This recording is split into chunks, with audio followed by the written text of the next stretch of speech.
Assalamualaikum warahmatullahi wabarakatuh. Di sini kami akan mempresentasikan hasil penelitian kami yang berjudul Penerapan Metode 5S untuk Optimalisasi Operasional UMKM Kedai Kopi. Untuk anggota kelompok kami ada Cut Aisyah Lisa Mawarni 14122001119. Untuk saya Robi Ardiansyah NBI 14122000120. Untuk teman saya, Baik Naufal Kintara, NBI 14122000190. Untuk teman saya, Ika Ratih Damayanti, NBI 14122000204. Di sini latar belakang dari penelitian kami, seiring bertambahnya pengunjung operasional kedai kopi kami, menjadi semakin kompleks. Kami bersyukur atas kepercayaan pelanggan, namun menyadari bahwa kondisi kedai, terutama saat jam sibuk, mulai kurang rapi dan efisien. Meja kotor, dapur yang berantakan, dan kekurangan tenaga kerja menjadi tantangan nyata yang memengaruhi kenyamanan pelanggan dan semangat tim. Untuk mengatasi hal ini, kami menerapkan metode 5S dari Jepang: sortir, susun, sapu, standarisasi, dan disiplin. Kami mulai dengan memilih barang yang tidak perlu, menata ulang peralatan agar mudah diakses, membuat jadwal rutin kebersihan, menetapkan standar pencaharian, serta membangun budaya disiplin dalam menjaga kerapihan. Kami yakin penerapan 5S akan menciptakan lingkungan kerja yang bersih, teratur, dan menyenangkan, baik bagi pelanggan maupun tim. Karena bagi kami, kedai kopi yang baik bukan hanya soal rasa, tapi juga kenyamanan dan suasana yang hangat bagi semua. Rumusan masalah. Untuk yang pertama, ada bagaimana kondisi tata ruang dan area kerja di kedai kopi. Setelah diterapkannya metode 5S, Seiri, Seiton, Seiso, Seiketsu, dan Shitsuke. Dua, bagaimana penerapan metode 5S, Seiri, Seiton, Seiso, Seiketsu, Shitsuke dapat menjadi solusi untuk mengatasi permasalahan kerapihan, kebersihan, dan efisiensi kerja di kedai kopi.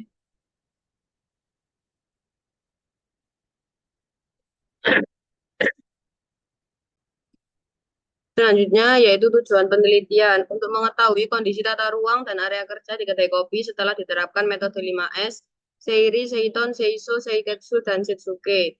Yang kedua, yaitu untuk memahami bagaimana penerapan metode 5S dapat menjadi solusi dalam mengatasi permasalahan kerapian, kebersihan, dan efisiensi kerja di kedai.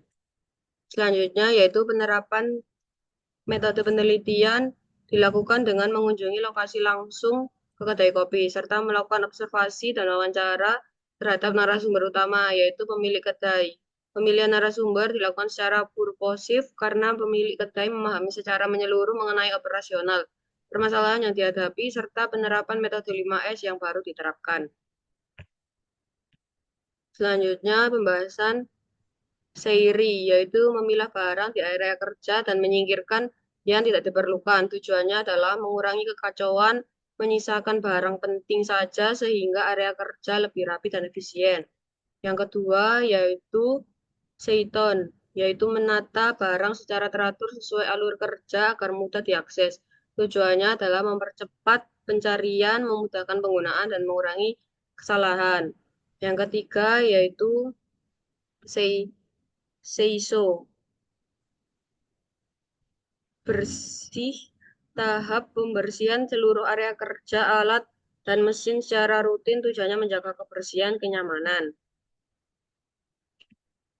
Yang keempat yaitu ada Seiketsu, adalah tahap menetapkan prosedur tetap agar kegiatan sortir, susun, dan bersih dilakukan konsisten setiap hari. Tujuannya menjaga keberlanjutan praktik 5S di tempat kerja. Yang kelima yaitu Shitsuke, adalah tahap membiasakan dan menanam prinsip 5S sebagai bagian dari budaya kerja. Tujuannya membangun kedisiplinan dan konsisten untuk lingkungan kerja tetap optimal. Berikutnya, manfaat penerapan metode 5S. Yang pertama, meningkatkan efisiensi dan produktivitas area kerja yang terorganisir, membantu karyawan bekerja lebih cepat dan fokus tanpa gangguan dari barang yang tidak perlu. Yang kedua, mengurangi pemborosan, yaitu waktu dan ruang kerja lebih optimal karena barang yang tidak penting sudah dieliminasi. Yang ketiga, meningkatkan kualitas pekerjaan, kebersihan dan kerapian, memudahkan deteksi kesalahan sehingga kualitas produk atau layanan menjadi lebih baik. Yang terakhir, meningkatkan keselamatan kerja. Area kerja yang bebas dari hambatan atau benda bahaya akan mengurangi risiko kecelakaan. Dan selanjutnya, interpretasi hasil audit. Berdasarkan hasil audit 5S yang dilakukan terhadap Faris kerja di kedai kopi, dapatkan penilaian sebagai berikut. Karyawan tersebut menjalankan prinsip sortir dan penataan dengan baik, masing-masing memperoleh skor 4. Hal ini menunjukkan bahwa barang-barang yang tidak diperlukan telah dipisahkan, dan penataan alat kerja sudah sesuai alur kerja yang logis, meskipun masih ada sedikit ruang untuk perbaikan. Pada elemen Seiso, Fahri mendapatkan skor sempurna, yaitu 5 pada 2 indikator, yaitu kebersihan area kerja dari debu dan tumpahan, serta kebersihan alat setelah digunakan. Ini menunjukkan komitmen tinggi terhadap kebersihan lingkungan kerja. Untuk Seiketsu, Fahri memperoleh skor 4 pada 2 aspek, yaitu pemahaman terhadap SOP 5S dan konsisten dalam menjalankan jadwal kebersihan. Artinya, standar kerja sudah dipahami dan diterapkan cukup baik, meskipun masih dapat ditingkatkan lagi. Yang terakhir, pada Shitsuke, bisa disebut disiplin. Fahri juga meraih skor 4, menandakan adanya kedisiplinan dan menerapkan prinsip 5S secara mandiri tanpa harus diawasi terus-menerus. Secara keseluruhan, skor total adalah 30 dari maksimal 35 atau 85,7%, yang termasuk dalam kategori sangat baik. Hal ini mencerminkan bahwa Fahri telah menjalankan prinsip-prinsip 5S dengan konsisten dan efektif, serta turut mendukung terciptanya lingkungan kerja yang rapi, bersih, dan profesional. Selanjutnya, perhitungan kebutuhan tenaga kerja.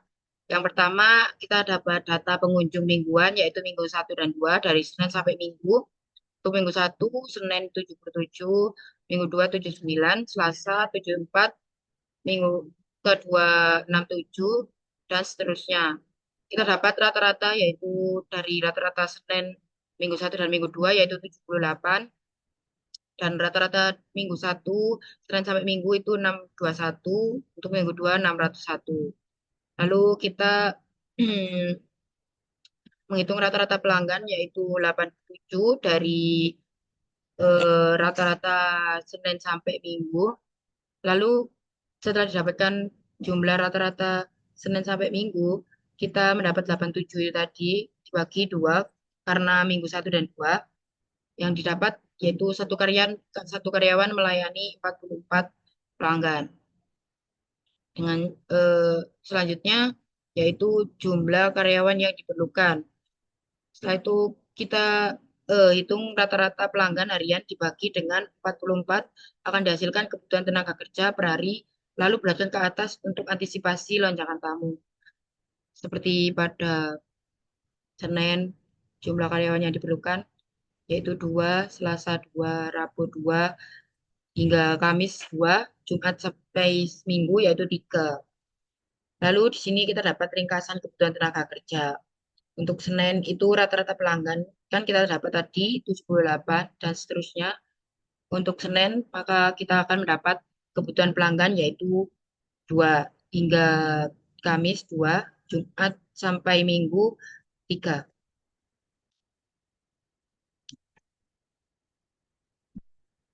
Next, kesimpulan.